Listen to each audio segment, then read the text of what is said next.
Hoje de manhã, quando eu estava aqui, falando, e aí eu chorei, vocês, né, aquela coisa, aquele vexame. Tadinha.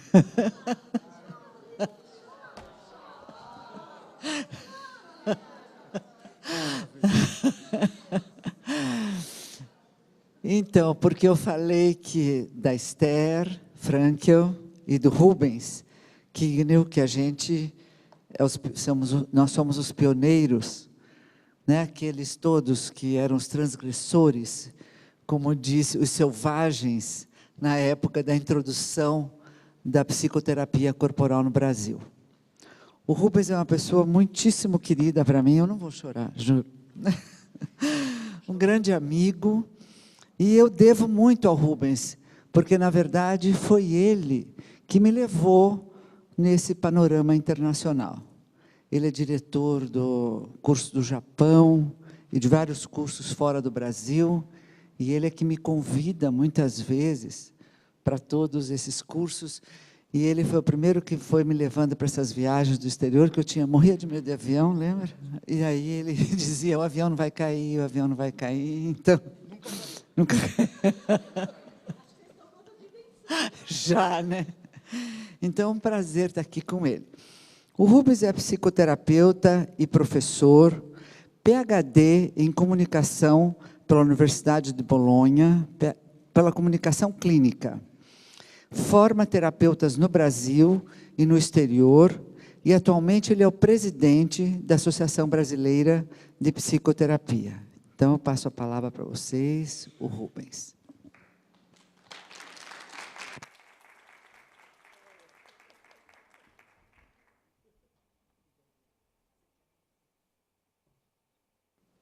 Eu posso me levantar também. Bom, gente, boa tarde, quase boa noite.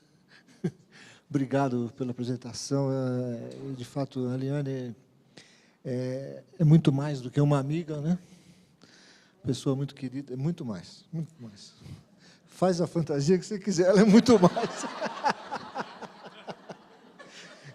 A gente já começa assim, liberando o meio ambiente.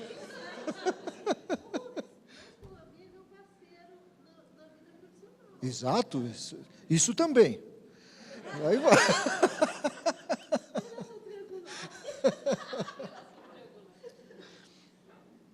Enfim, já passamos por tantas. A gente até estava falando do dia que a gente devia comemorar, porque nós estamos há mais de 30 anos, né, na profissão, tudo isso. E a gente devia até um dia fazer uma comemoração, né, os amigos de mais de 30 anos, né, de profissão. E na estrada, né, on the road. Né. Bom, eu tenho aqui a ideia inicial de falar sobre beleza, né, foi uma conversa também que eu tive com a Liana, exatamente, e a ideia, a princípio, era que nós fizéssemos um diálogo aqui. Né. O que não deixaram. Houve um controle aí. Isso vai ser demais, entendeu? E, então, não vai ser um diálogo, mas certamente vai acabar em diálogo, porque eu tenho gostado muito dessa possibilidade de dialogar. Né? Mas eu também, ao mesmo tempo, fiquei com o difícil objetivo de pesquisar sobre beleza. Né? E aí eu fui me surpreendendo com a enormidade de coisas que eu fui encontrando. Quer dizer, parece que é um tema simples, mas é um tema muito complexo e que faz parte de toda a história da humanidade. Né? Então, eu fui me surpreendendo com a quantidade de coisas que eu ia descobrindo. Como eu tenho aqui 1 hora, e 1 hora, de fato, não é um tempo suficiente para a gente apresentar uma questão da beleza e tentar reduzir a questões que ressoaram comigo e que eu achei de importância compartilhar com vocês. Tá? Então, vem um aspecto pessoal meu, daquilo que eu consegui pesquisar na área de beleza. Eu me inspirei para fazer esse trabalho num ex-professor meu e também que escreveu um livro chamado História da Beleza, que é o Humberto Eco. Tá? Então, eu me inspirei nesse livro para poder trazer alguma coisa aqui para vocês, porque ele, de fato, fez uma pesquisa profunda sobre a história da beleza, dentro de um aspecto dos signos da beleza, não dentro de um aspecto psicoterapêutico. Quer dizer, usando a história da arte para mostrar a história da beleza, né? E aí vale a pena também marcar uma coisa importante, que até eu estava conversando com a Liane ali agora há pouco, que é a história da arte, a arte em si, o artista em si, né, é uma qualidade, né, desenvolvida por uma pessoa que escolhe ser um artista, quer dizer, tem como profissão produzir arte. E a produção de arte, ela tem qualidades diferentes daquela arte que a gente pesquisa dentro do nosso campo da psicoterapia, tá? Então, de uma forma mais formal e mais rígida, a gente pode dizer, o artista que vive da arte, né, digamos que isso, de uma certa forma, é considerado arte. A arte produzida dentro da clínica psicoterapêutica, que a gente produz muita arte, é verdade, né? Isso, formalmente, não é considerado arte dentro do mercado de arte. É só uma diferença importante de a gente marcar aqui, né?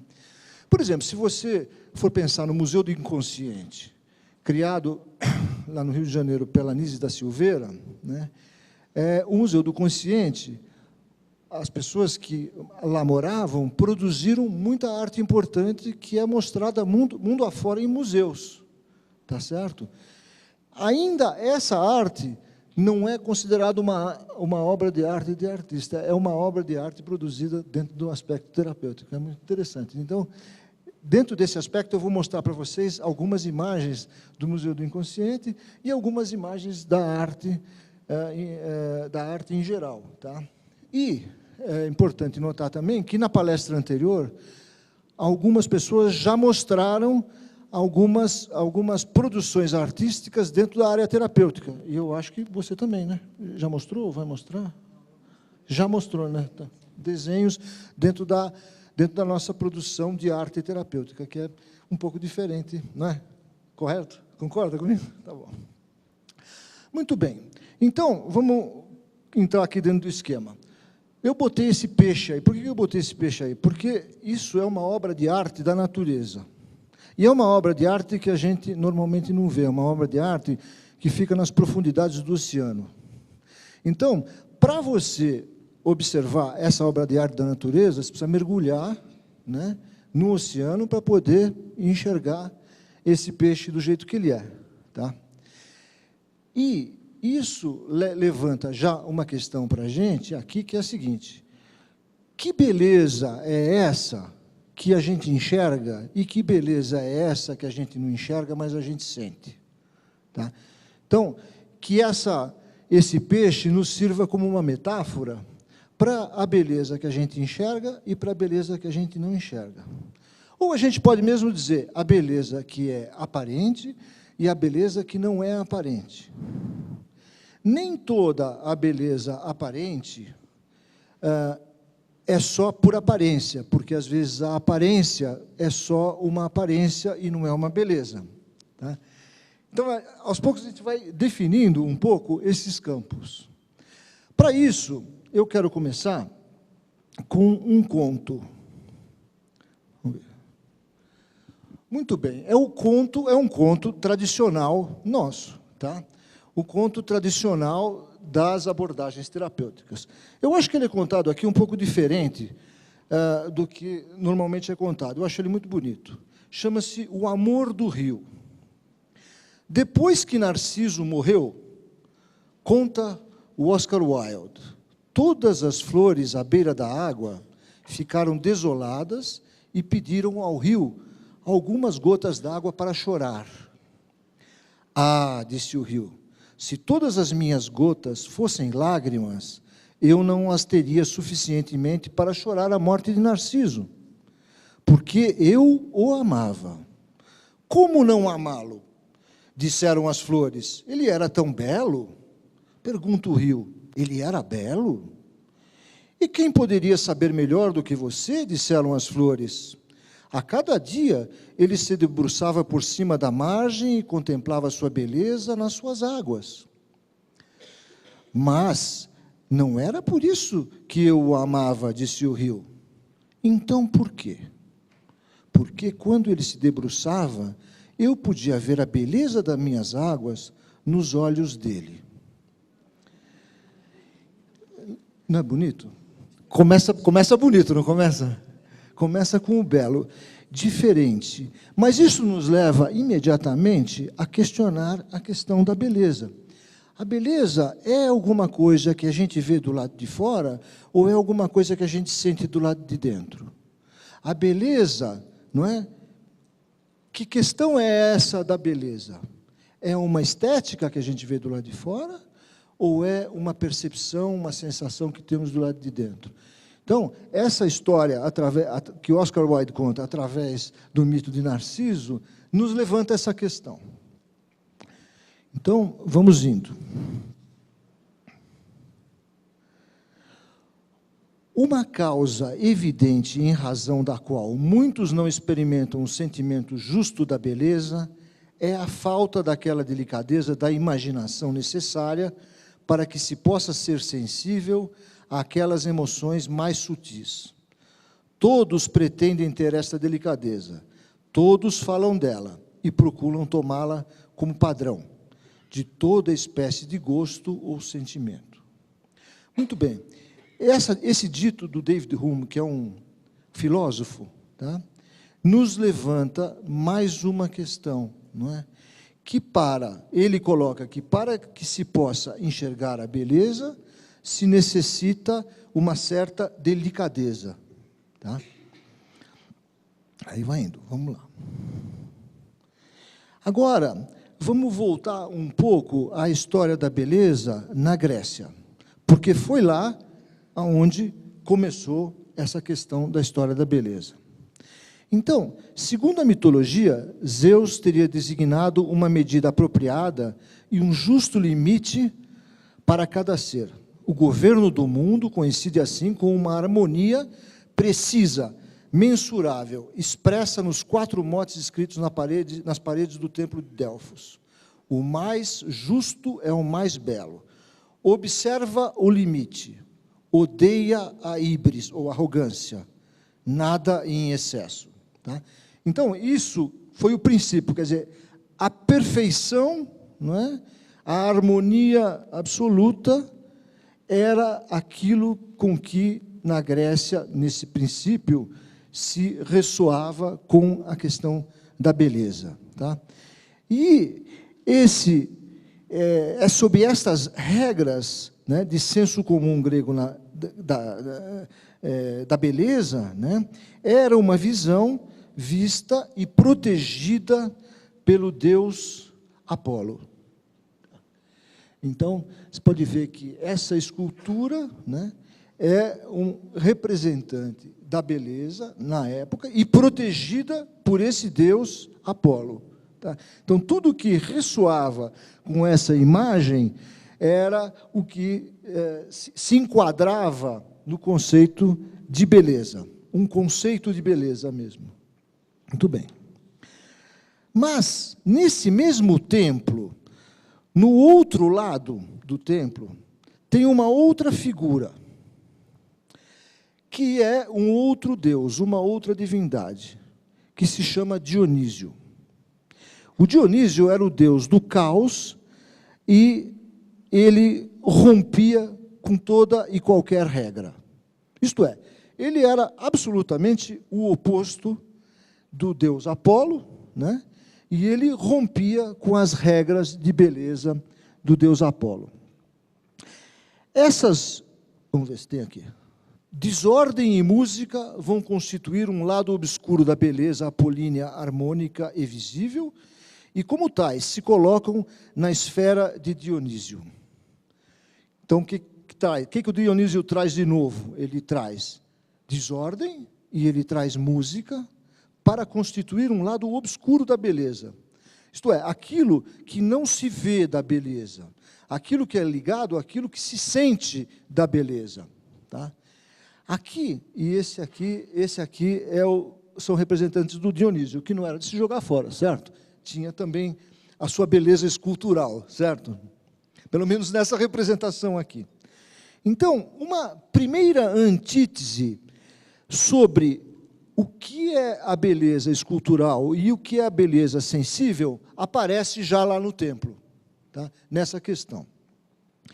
Se, de fato, a beleza é perceptível, mas não completamente, pois nem tudo nela se exprime em formas sensíveis, abre-se uma perigosa oposição entre aparência e beleza.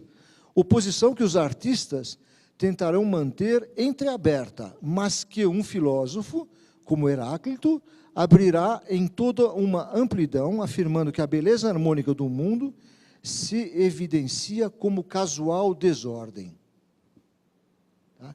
Então, aí já se levanta mais profundamente, né, através da antítese, através dessa polaridade, o que será que é a beleza, né? Então, desordem e música vão constituir esse lado obscuro da beleza apolínea, harmônica e visível, e, como tais, se colocam na esfera de Dionísio. Então, aí a gente tem duas imagens muito interessantes, que tem muito a ver com o nosso trabalho. Uma é a estátua.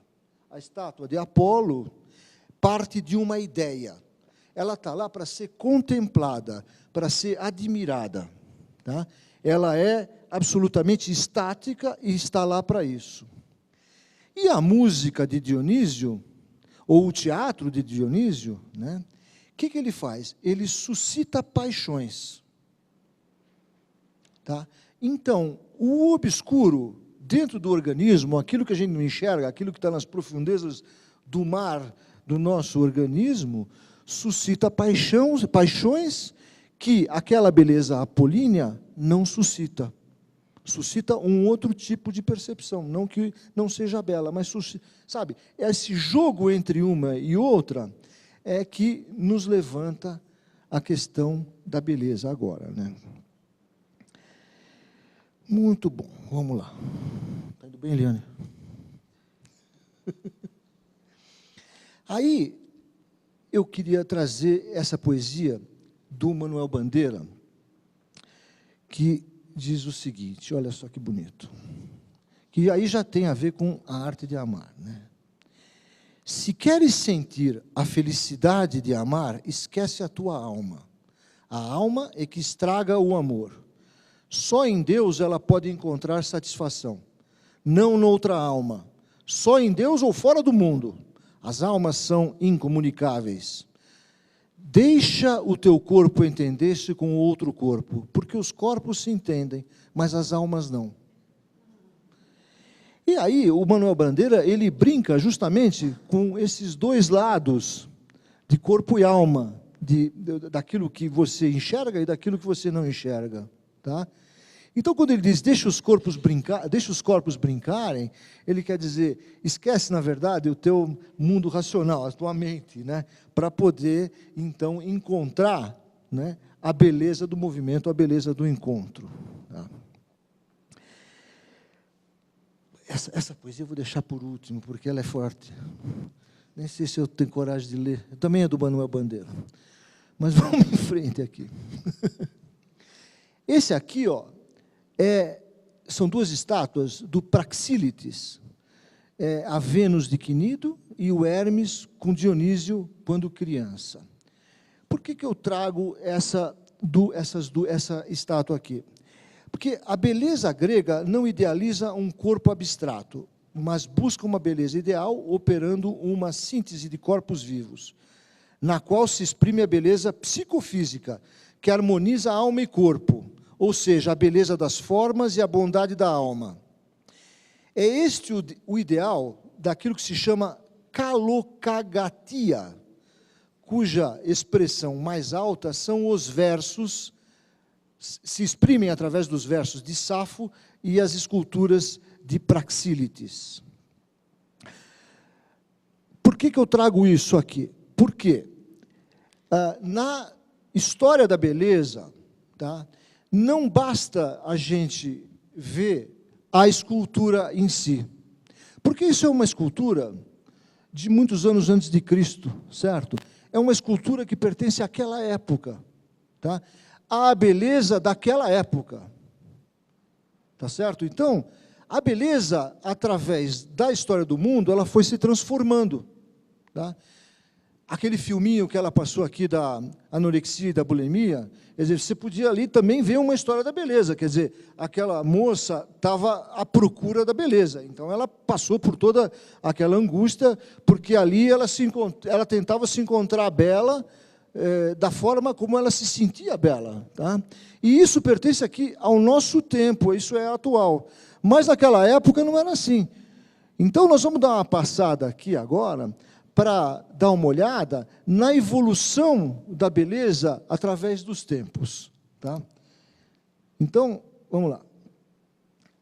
Primeiro, na verdade, não há beleza mais autêntica do que a sabedoria que encontramos e amamos em algum indivíduo quando, prescindindo do seu rosto, que pode ser feio, e sem atentar de fato para a sua aparência, buscamos sua beleza interior. Isso aí bom, é uma poesia, mas isso está na boca do povo, né? Tá? Não é fácil buscar a beleza interior de alguém, né? Se a pessoa te inspira uma coisa esteticamente feia, para você, não é? Você tem que ter uma certa aptidão para isso, né? Não é assim simples. Então, vamos dar uma olhada. Como? Cada caso? Cada caldeirão tem sua tampa. Cada caldeirão tem sua tampa, exatamente. Feio ou bonito, é. Exato. Ninguém diz que o caldeirão amassado não inspira beleza em alguém. Então, exatamente. Por isso que a gente está pensando na questão do tempo. Claro, fala. É interessante você estar falando, que o Rubens trouxe a questão do momento da procura da beleza no contemporâneo, que tem a ver com a anorexia, não? Quer dizer, eu acho que você está distinguindo, muito interessantemente, lá não me parece patologia. Exato. Não sei, vai ver que não sei. Mas não dá para saber, exatamente. Dá para saber, mas não exatamente. Parece patológico aqueles corpos, quando a gente vê. E hoje, quando a Eliane mostrou a questão da anorexia, para nós, nesse momento, apesar de ser a busca da beleza, é muito patológico, né? Dá uma angústia de ver aqueles corpos.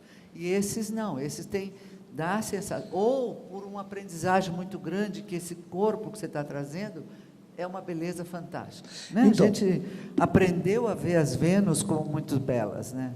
Então, não sei como é que é isso. Então, porque, na verdade, a beleza que você enxerga na Vênus, por exemplo, é a beleza que você enxerga na Vênus. Não é a beleza que enxergavam da Vênus na época da Vênus. É uma outra questão. Então, o que ele faz, o Umberto Eco, para se aproximar mais da questão da beleza, ele vai procurar os textos dos poetas e dos escritores. Porque, através dos textos dos poetas e dos escritores, que falavam, respectivamente, de cada uma dessas obras, ou falavam da época em si, tá? O que era o significado de beleza naquela época. Então, só dá para saber o que era beleza naquela época se você entrar dentro dos textos escritos, dos textos poéticos, dos romances, etc., que nos colocam na época em que foram construídas essas estátuas. Então, hoje, imagina, é completamente diferente você ir ao museu e olhar a Vênus, nós aqui olhando a Vênus, e é muito diferente do que era naquela época, porque eu não sei que tipo de valor que eles davam para isso, né? Muito bem, vamos indo em frente aqui.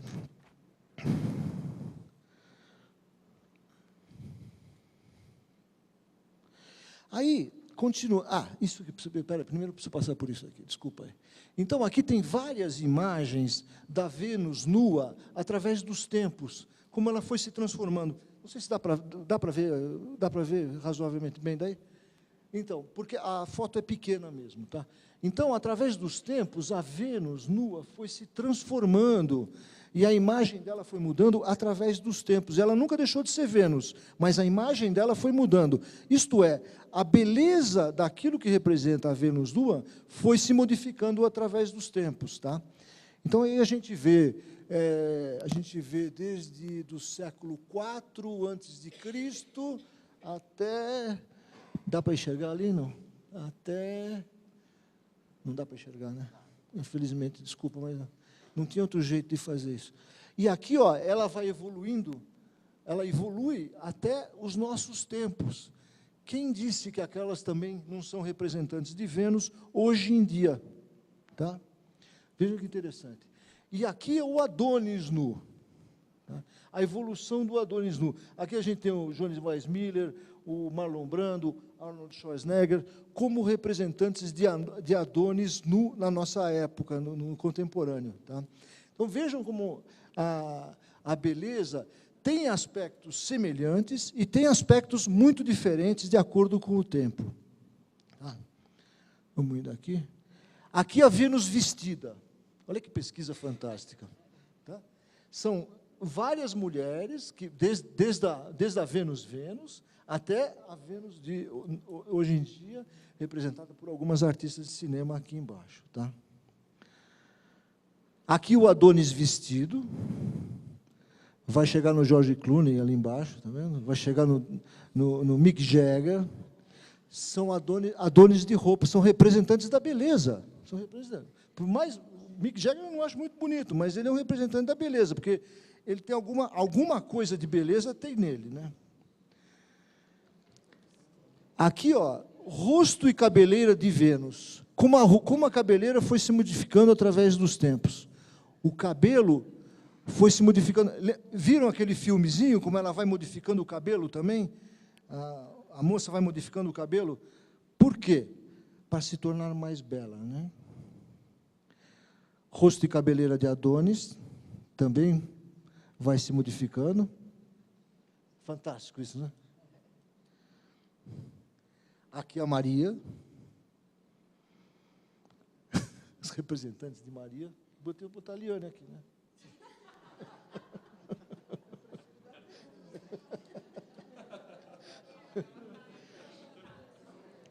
Representante de Jesus, quem a gente escolhe para colocar? Eu não. Várias imagens de Jesus. Aqui, imagens representativas do rei, aí chega no John Kennedy, aí vai, né? Como vai se modificando através dos tempos. A rainha, as modificações da rainha, e aqui são proporções geométricas, aqui não dá para ver direito. Muito bem. Aí, só para abrir um panorama, né, de como a beleza foi sendo vista através dos tempos, né? Eu imagino que na nossa vida, através dos tempos da nossa vida, desde que a gente nasce até a nossa morte, a beleza vai se transformando também, porque tudo corre mais rápido hoje em dia. Então, séculos podem se passar em 20 anos. Quer dizer, é até uma música linda do Chico Buarque, que ele fala de como o dia a dia que você se olha no espelho vai modificando o seu make-up, né, natural. Tá? Não me lembro que música que é essa, mas tem uma música dele que é uma poesia maravilhosa que fala sobre isso. Então, para a beleza, não se considera o comportamento de alguém diante de uma coisa bela, como um quadro de um pintor, e deseja possuí-lo por orgulho, para contemplá-lo todo dia, porque tem grande valor econômico. Tá? Então, quer dizer, quando a gente olha essas estátuas, essas coisas belas aqui, né, para certas pessoas se passa pela cabeça de possuir isso, né? Ou por orgulho, ou para ficar olhando, ou porque tem um valor econômico, o cara vai ganhar uma grana em cima disso. Tá? Isso será beleza? Pergunta. Essas formas de paixão, ciúme, desejo de possuir, não tem nada a ver com o sentimento do belo. O cara com sede, a pessoa que está com sede, né? A hora que ele vê uma fonte, ele se joga lá para beber água. E ele não contempla a beleza da fonte. Ele só irá contemplar a beleza da fonte depois que ele satisfazer o seu desejo. Por isso, a beleza é diferente do sentido de desejo. Desejar não tem nada a ver com beleza. Desejar é um instinto que nós temos, que não tem nada a ver com beleza. Por que nós desejamos, então, aquilo que é belo? Podemos considerar algumas pessoas muito belas, mesmo que não as desejemos sexualmente, por exemplo, ou que saibamos que nunca poderão ser nossos. Se, em vez disso, desejamos alguém que poderia até ser feio e não podemos realizar o desejo, caímos em sofrimento.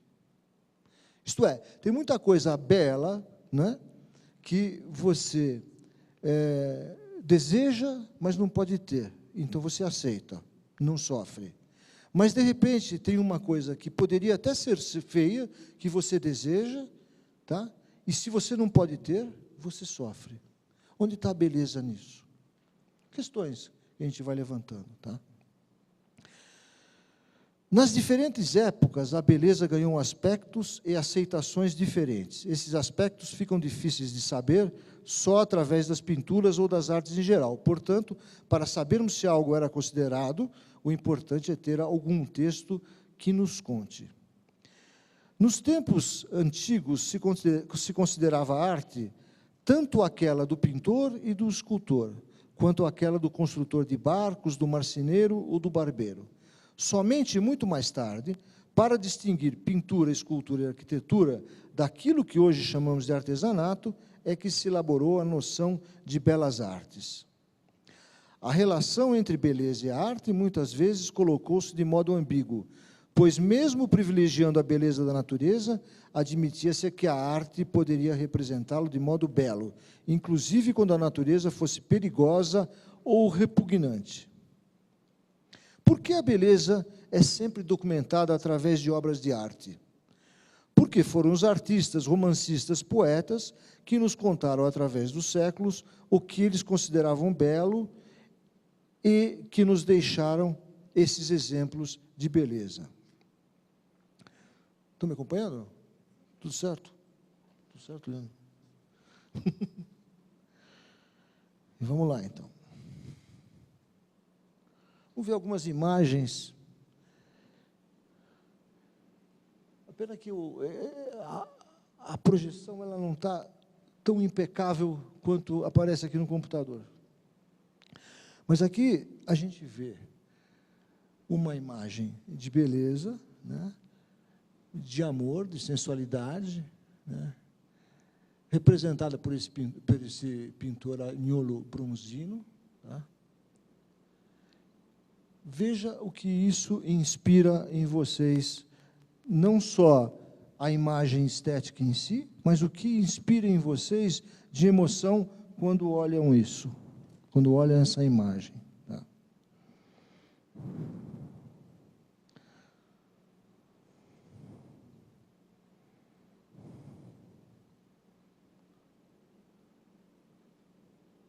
Aqui, a escola de Platão. Olha, quer dizer, olha... Eu acho que não deveria, não deve ter sido assim, não é possível que a escola de Platão é assim. Não é possível, mas era como foi representada, certo? Mas não é possível. É possível, não? Ele era o único que estava com roupa. Mas eu acho que ele representa a sabedoria, né? As roupas dele representam a sabedoria e a nudez dos outros, né? Nessa época, o que era belo era a sabedoria. Não é? Pois é. Tinha isso. A questão cultural presente também nessa época. Do Platão. Exato. Os jovens iam atrás dessa beleza que os mais sábios tinham. A sabedoria, por que a gente considera bela a sabedoria? Porque o que a sabedoria tem de belo?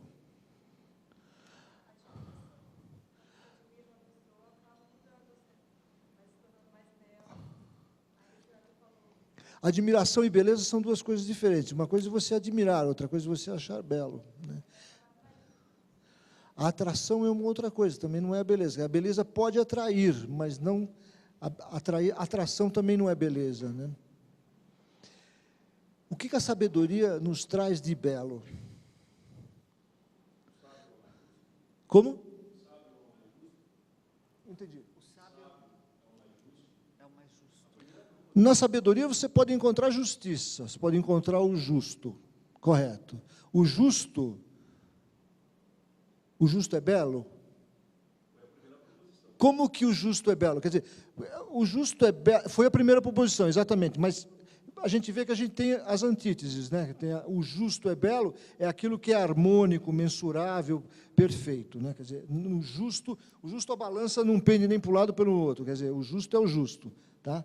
Agora, na dança, por exemplo, a balança está sempre dançando de um lado para o outro, e ali também há a beleza. Então, estamos pensando nessa polaridade.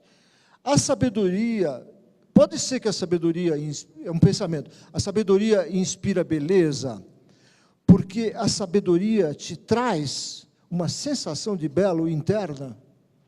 Você faz, e tem uma sensação, uma percepção, um sensorial interno que você fala, que belo. Mas o belo não é aquilo que o cara falou, mas o belo é aquilo que você sentiu através daquilo que ele falou. Como?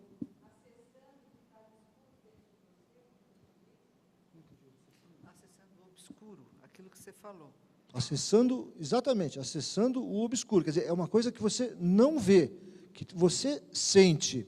Essa relação entre o sentir e a aparência, ela é muito importante na questão da gente avaliar a beleza. Por exemplo, se a gente for pensar nas imagens de Cristo, tá? As imagens de Cristo são todas terríveis, certo? Cristo está sempre sofrendo, está sempre sangrando, está com espinho na cabeça, está pregado, enfim, a imagem de Cristo é verdadeiramente infernal, tá certo? É uma tortura constante, né? Agora, por que no cristianismo se diz o Cristo, que se vê nessa imagem de Cristo, o belo?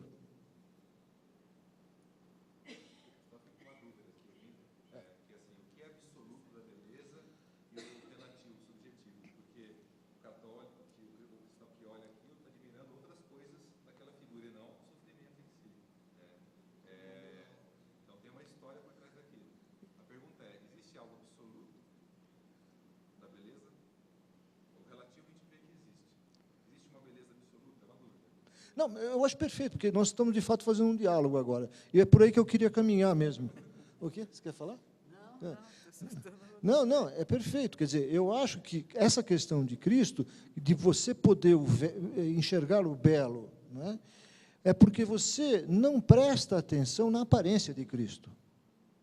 O belo não é sofrimento, o belo não é sofrer. Apesar que a igreja se utiliza muito disso. Mas nós sabemos que o belo não é sofrer.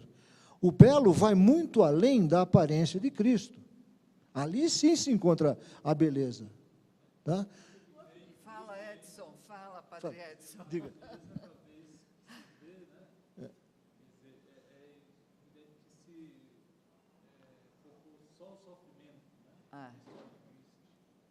Desde o nascimento já começa com sofrimento, né? Mas o que está além, dessa história do sofrimento, é isso que está. Acho que é isso que o Rodrigo falou, não foi? Não, é exatamente isso que eu digo. O que vai além não só do sofrimento, mas além da aparência de sofrimento que deram para Cristo. Apesar que... diga.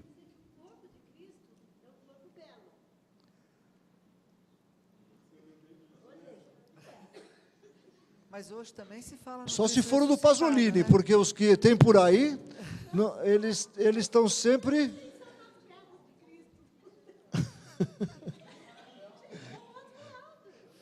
Olha, começar a falar de Cristo, nós vamos criar uma polêmica aqui, logo vai pegar fogo. Diga.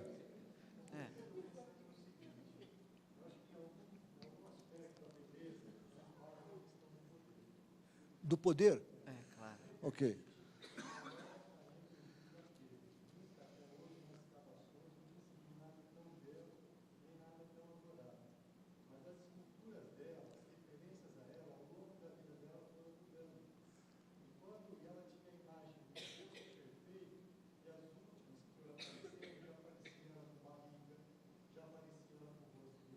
Ai, que alívio.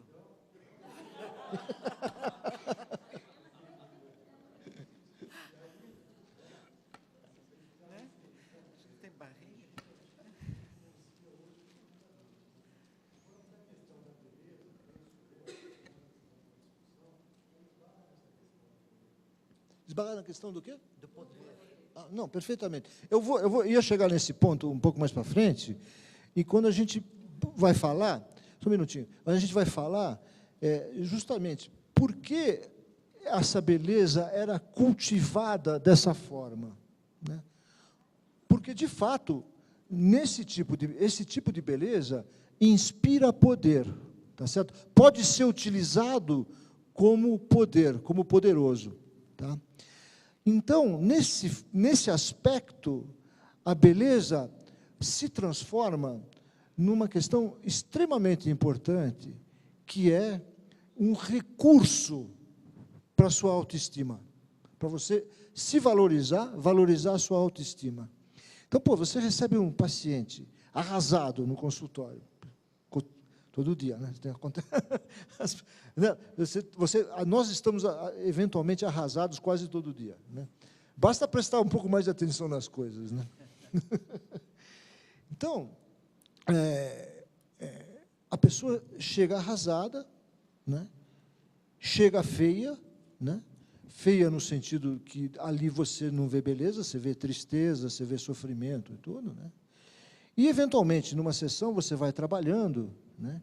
E vai encontrando certos recursos, né, dentro do seu paciente que vão transformando a imagem dele. E aquele que entrou se arrastando sai andando e sai portando o belo que já existia dentro dele. Quer dizer, o belo passa a ser um recurso que lhe dá poder, sim, sabe? Outro dia eu estava atendendo um paciente e, digamos, nos últimos 15 minutos da sessão, ele entrou num choro profundo e tal, enfim, e estava chorando. Mas o choro dele era um choro de alívio, não era um choro de sofrimento, era um choro de alívio, né? Era um choro de quem encontrou alguma coisa, de quem percebeu alguma coisa. Então, no choro dele, tinha uma beleza. Só que, na hora que ele ia sair do consultório, ele normalmente eu não tenho nenhum paciente esperando, mas tinha um paciente já esperando na sala de espera, né? Porque eu tenho um intervalo ali para evitar, às vezes, encontros, né? Tinha um paciente esperando ali na sala de espera, que era um cara legal, digamos assim, não tinha problema nenhum. Mas ele ficou muito preocupado de sair da sala com os olhos lacrimejando, né? Então, ele teria que romper com aquele sentimento bom, de belo que ele estava sentindo dentro dele, para não expor esse belo para alguém estranho que poderia criar uma crítica e ele teria que voltar a ser o que era antes, tá certo? Então, aqueles 30 segundos antes dele sair da sala foram fantásticos, foi aonde ele teve que reforçar esse poder, essa força, esse recurso dentro dele, para ele sair inteirão com os olhos lacrimejando, né? Firme, quer dizer, sair de lá inteiro. Então, saiu de lá dessa forma. Tá? Então, a beleza, ela serve como recurso, tá? Um recurso para você se sentir melhor, para você reforçar a sua autoestima e para você entrar em contato com o mundo também. Tá? Essas imagens que a gente vê, as imagens gregas, elas são muito poderosas. Quer dizer, elas mostram o poder, né? O poder da imagem. Quer dizer, Dionísio ele rompe com tudo isso quando ele diz, beber o vinho, perder o equilíbrio, falar o que vier lá de dentro, se expor subjetivamente ao mundo, isto é o belo. E isso é muito curioso, Por exemplo, vamos contar outro caso aqui de uma outra paciente, muito interessante. Uma moça profissionalmente muito bem com a vida, tá certo? Bonita, enfim, tem uns problemas de relacionamento com o marido, tem um amante já há 7 anos, e esse amante supre as necessidades mais profundas, e ela, aos poucos, vai se apaixonando por esse amante, tá? Porque o amante, praticamente, ele está deixando de ser um amante, está passando a ser o homem da vida dela, e o marido está perdendo importância, tá? Apesar dela gostar muito do marido, é uma questão mais complexa, né? Muito bem. Ela vai para um encontro, sei lá, em algum outro país da Europa. Aí. Nesse encontro, o amante que mora na Europa, ela é brasileira, o amante que mora na Europa, vai ficar com a... Não, ninguém conhece ela aqui, não tem problema. Ela vai encontrar com o cara, isso é para inspirar você, Tomico. Ela vai encontrar o cara, e o cara fica lá no hotel com ela, certo? Muito bem. O cara fica no hotel com ela. Aí, é o seguinte, ela vai fazer a palestra dela, e é um dia inteiro de palestras. E pinta um cara lá, que é um argentino, assim, com uma sabedoria enorme. Uma sabedoria enorme. E ela fica assim, falou, mas o que está acontecendo comigo? Né? E aí acaba a conferência, eles vão jantar juntos, todo o grupo vai jantar junto, e o amante esperando no hotel, porque o amante não podia aparecer, certo? Olha que história. Aí, o que acontece? O argentino, portenho, evidentemente, cai de queixo por ela, né? E sentam lado a lado durante a janta, e ele já começa, pá, mãozinha aqui, mãozinha ali e tal, e ela não sabe por que vai se deixando levar. E cada vez ela vai ficando mais bonita. Quando ela me conta a história, eu vejo, ela vai ficando um brilho, quer dizer, sabe, a valorização, quer dizer, eu acho que um homem sentiria a mesma coisa, sentiria valorizado, querido, desejado e tal, e, o cara vai ficar mais bonito também, né? Então, ela foi ficando mais bonita, né? E aí, o cara falou, eu te acompanho até o hotel. E ela falou, que até o hotel? Mas o cara está lá no hotel já. E ela já tinha bebido algumas, ela não está acostumada a beber. Quer dizer, foi mais uma novidade, tá certo? Relaxou, né? Muito bem. No táxi, maior malho. Chegou no hotel, o cara queria subir. Ela falou, não, tchau, vai embora, porque aqui é outro departamento. Conseguiu dar um limite ali, no despenhadeiro ali. Ela falou, não, pode parar e volta. E o argentino, muito fino, falou, tá bom, eu volto. São raros os argentinos assim, né? Voltou. Então, é curioso, quer dizer, essa questão, volta à questão do desejo e da beleza, né? A gente encontra beleza naquilo que a gente deseja, tá? Ou não? Como que é a questão da relação entre beleza e desejo? Volta essa reflexão para nós aqui, tá? Que, de fato, para essa moça, é muito importante ela se sentir bela, porque, enfim, todo o histórico de vida dela foi muito difícil, essa questão da autoestima de ser mulher. Aparece um homem que valida, não, você é uma mulher fantástica, eu te desejo e tal, o ego vai lá para cima, ela fica bela, porque tudo isso é o que ela precisa. Vale para um homem também, hein, gente? Não é só para as mulheres, tá? É só um exemplo. E aí, fala. Exatamente. Esse negócio da delicadeza e do espelho, né? Que eu acho que são os apaixonamentos, são os desejos mesmo, né? E eu fiquei com a tua história, Rodrigo. Será que é absoluto? Né? Como é que é essa história da beleza absoluta?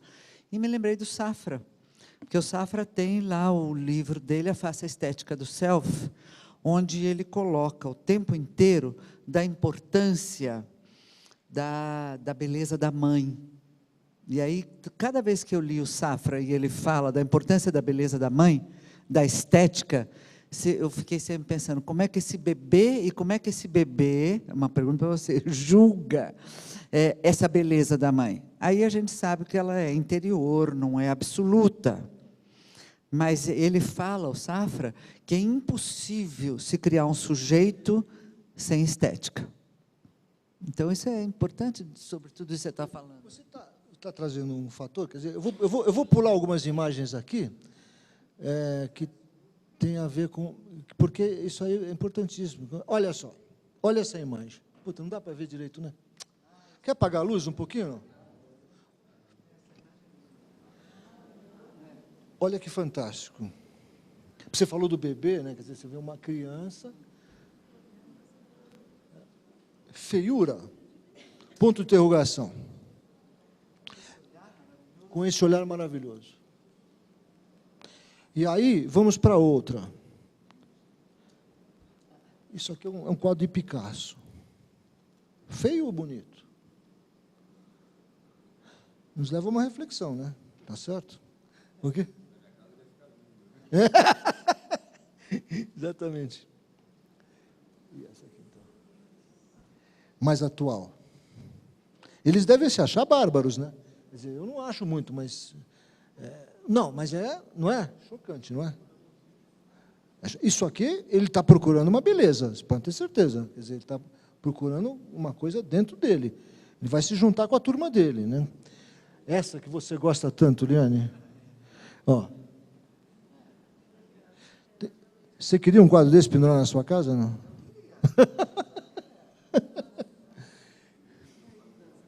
Eu prefiro ver no museu. Eu acho o máximo, numa galeria e tal. Eu não sei se eu queria na minha casa, mas é forte.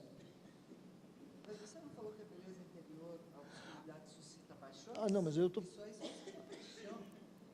E ela suscitava bastante paixão. Mas eu acho que... Por isso é que é o que é absoluto. O que é absoluto. Então, mas eu acho que se vocês pensarem na imagem de Cristo e pensarem nessa imagem dela, quer dizer, as mulheres, porque sabem da história dela, porque sabem da luta dela, encontram a beleza interior representada por essa imagem. Por essa imagem é terrível. Essa imagem é terrível, né? Você não vê o quadro, quem admira o quadro não vê o quadro em si, ele vê a história dela. Exatamente. Exatamente.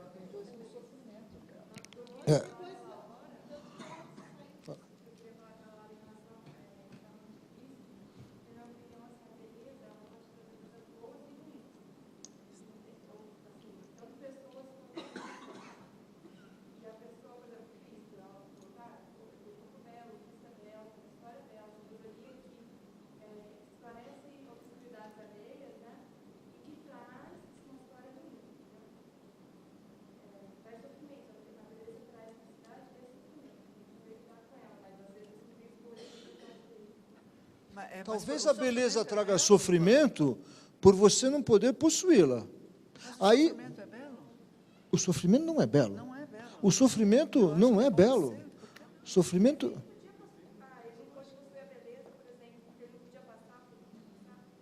Então, aí eu acho que talvez você esteja falando de alguma outra coisa, que é a seguinte, olha. Nem tudo... Aí que está, isso aí é tão forte, porque nem tudo que é belo você pode possuir. Mas aquilo que você não pode possuir deixa de ser belo. Não deixa de ser belo. Não deixa. Pô, você está apaixonado por um cara, que não dá, não vai dar certo. O cara é o máximo. Ele vai deixar de ser bonito por causa que você não pode tê-lo? Não vai deixar de ser bonito. Talvez você vai começar a olhar os defeitos dele para aliviar o seu sofrimento. Tá? Mas ele não vai deixar de ser bonito porque você não pode possuí-lo. Aí que entra a questão do desejo e da beleza. Como que você consegue enxergar a beleza, né, independente do seu desejo? Acho que isso daí seria uma realização, a gente conseguir fazer isso, né? Porque, de fato, eu vejo que a tendência do ser humano, muitas vezes, é enfeiar o outro para aliviar o sofrimento de não poder possuir o outro. Não só o outro, objetos também. Tem objetos maravilhosos que custam uma fortuna, que a gente não pode ter. Então, a gente enfeia um pouco o objeto para aliviar a frustração de não poder ter. Tá? Mas será que deixou de ser belo? Quer dizer, você enxergar a beleza é sempre uma reflexão forte. Sabe, você está enxergando o que é belo por ser belo, ou você está enxergando o belo porque você deseja? Evidentemente que, às vezes, podem se confundir os dois, né? E...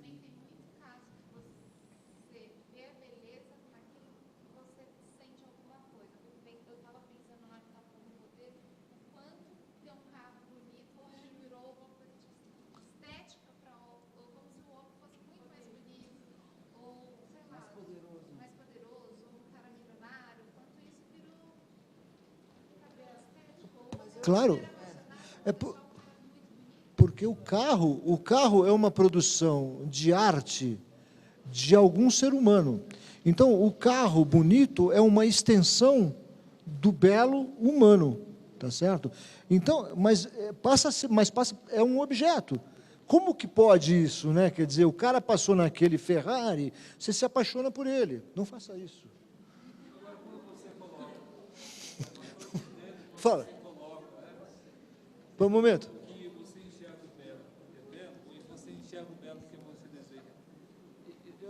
Eu vou ver beleza, uma coisa que eu não desejo também, ou desejar não no sentido, talvez, de possuir, mas no desejo, no sentido de, até de reconhecer, de apreciar. Sabe, de apreciar. Eu acho que um lugar que não tem desejo, não sei se tem beleza também. Essa sua expressão foi ótima. Eu vou achar bonito aquilo que eu não desejo. Você fez uma expressão meio assim, né? Eu quero reforçar o que eu quero dizer. Por exemplo, não no sentido de eu talvez possuir, né, o objeto ou a pessoa, mas como é que eu vou achar belo algo que não passa pelo meu desejo também? Não sei. Eu acho que você deveria fazer uma reflexão mesmo sobre isso. Como que você pode enxergar o belo naquilo que você não deseja? Porque até o feio, né, por exemplo, bonito lhe parece. Parece, né, mas porque eu desejo. Eu não estou entendendo um pouco essa coisa do desejo, que não passa pelo desejo, né? Existe, tem significado.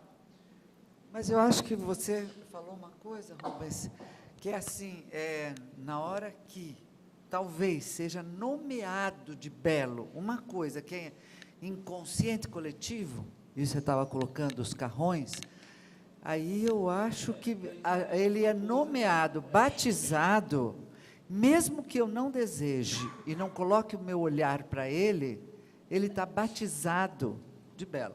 Pode-se pensar assim? Eu acho que pode. Eu gostaria de ler aqui uma coisa que diz assim, ó. Se a gente desenvolve um distanciamento sobre aquela coisa que é um bem, aquilo que a gente deseja... Você coloca um elemento já dessa influência, né, da imposição, do consumo.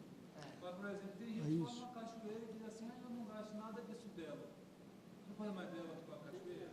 Mas tem alguém que olha, eu tenho um colega ontem à noite, a gente fazendo um trabalho, ele disse, eu não consigo ver beleza, você fica admirando as árvores, eu não consigo ver beleza, eu acho beleza no computador, né, porque está imposto a questão da tecnologia. Então, mas aí o que a Eliane trouxe é muito importante, porque aquilo que você deseja, normalmente, é um bem, é algo adquirível. Normalmente é ligado a algo adquirível. O desejo, até uma pessoa você pode adquirir. Eu adquiro uma esposa, eu adquiro um marido, eu adquiro pessoas também, que vão fazer parte do meu patrimônio pessoal, tá certo? Então, diz o seguinte, se desenvolvemos um distanciamento sobre aquela coisa que é um bem é aquilo que a gente deseja, tá?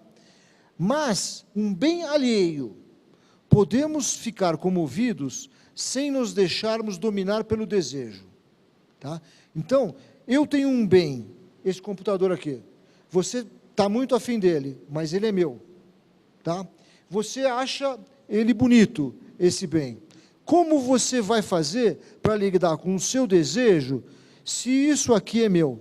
As crianças, por exemplo, acontece muito isso, né? Entre as crianças acontece, né? Quer dizer, tem um brinquedo e tal. Está na hora? Tá. Então, aqui, só mais uma coisinha. Esse distanciamento pode nos permitir definir como um belo, um bem que não inspira nosso desejo. Compreendemos que falamos de beleza quando contatamos aquilo por aquilo que é, independente da questão de possuí-lo ou não. Tá? Então, eu acho que isso fecha bem a questão do belo, o belo mais absoluto, sabe? Que não implica